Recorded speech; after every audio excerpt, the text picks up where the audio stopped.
Сәлеметсіздер ме достар? Бүгінгі видеода қанның қоюлануы туралы айтатын боламыз. Қанның қоюлануы ауру емес, бірақ қандай да бір қауіптің белгісі. Егер оны сұйылтып, аз мөлшеріне келтірмесе, кез келген ағзаға теріс әсер етеді. Тіпті созылмалы дерттің дендеуіне себепші болады. Қан адам ағзасының ажырамас бөлігі болып табылады.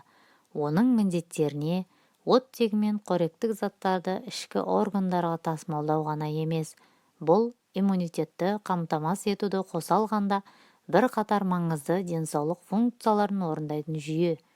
Қан өте қою болса, ұсақ тамырлар мен капиллярларға ену қиын. Бұл оттегінің жетіспеушілігі анемияның дамуына әкеледі. Бұл жағдайда қанның ұюы инфаркт немесе инсульттің пайда болуы ғажап емес. Мұның алдын алу үшін алғашқы белгілері біліне басталысымен-ақ арнайы маманнан кеңес алып, емдік шараларын бастау қажет. Қанның қоюлануына сапасыз су әсер етеді. Күнделікті тұтынатын судың сапасыздығы қанның қоюлануына ықпал етеді. Себебі қанның 85%-дан астамы судан тұрады.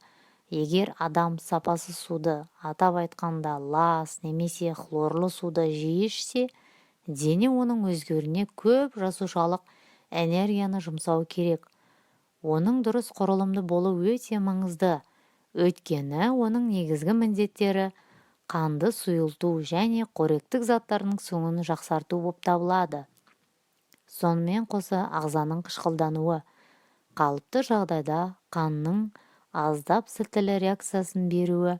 Егер адам рационында қышқылды тағамдар көп болса, атап айтқанда сүт, жұмыртқа, тазартылған қант, қанның қоюлануымен бірге қышқылдану орын алады. Электромагниттік сәуле де әсер етеді. Ол қанның құрамындағы шағын өзгерістерді компьютерде жарты сағат жұмыс істегеннен кейін байқауға болады. Қанның қатерлік ісігі де әсер етеді. Ауру сүйек кемігінде тұтқырлықтың жоғарылауымен бірге жүретін қызыл және жасушалар ақ қан жасушаларының көп мөлшерін шығара бастайтынын әкеледі. Сонымен қоса улану, ағзаны ауыр металдармен және пестицидтермен улау, күшті химиялық заттармен өңдеу нәтижесінде көкөністер мен жемістерде жиналуы мүмкін. Қозғалыстың аздығы, адам ағзасына алдында көп уақыт, компьютердің алдында көп уақыт отырса және спортпен айналыспаса, оның қан ағымы бұзылады. Бұл қанның тоқырауымен және қоюлануымен бірге жүреді. Жиі стресстік жағдайлар да қатты әсер етеді. Егер стресс гормондары қан тамырларын тарылтып, қан айналымын айтарлықтай бәсеңдететінін дәлелденді. Авитаминоз ағзадағы аскорбин қышқылының және В тобындағы дәрумендердің тапшылығы себеп болады. Сонымен қоса қант қоюлануының белгілері: көру және есту қабілетінің нашарлауы, тыныс алудың қиындауы, аяқ қолдарының шаншуы, ұйқының қанбауы, мазасыздану, бұлшықеттің ауруы, баяу қан кету, бас ауру. Мінекей осылар қатты әсер етуі мүмкін.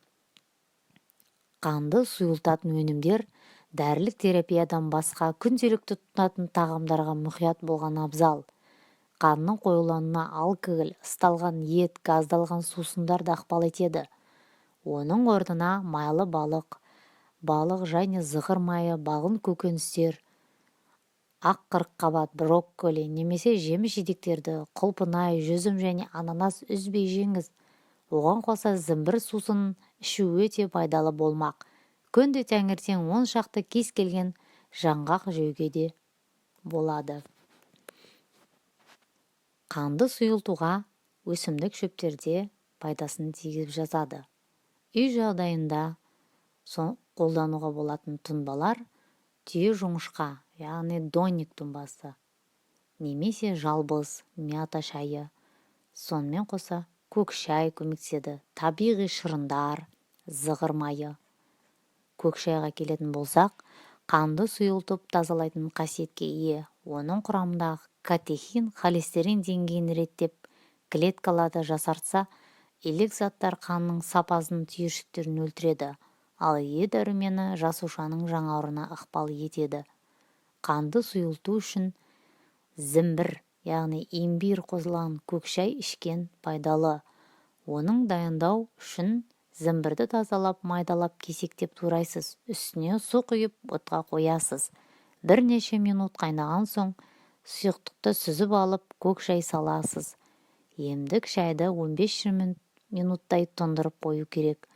Шайдың күніне 2-3 рет қайталап демдеп ішсеңіз, бойыңызды билеген ауыртпалықты арыласыз. Екінші, табиғи шырын, қанды сұйылтатын керемет емдік сусын. Оның құрамында су дәрумендері мен микроэлементтер болады. Аурудың алдын алу үшін күніне 1 рет стақан табиғи таза шырын ішіңіз.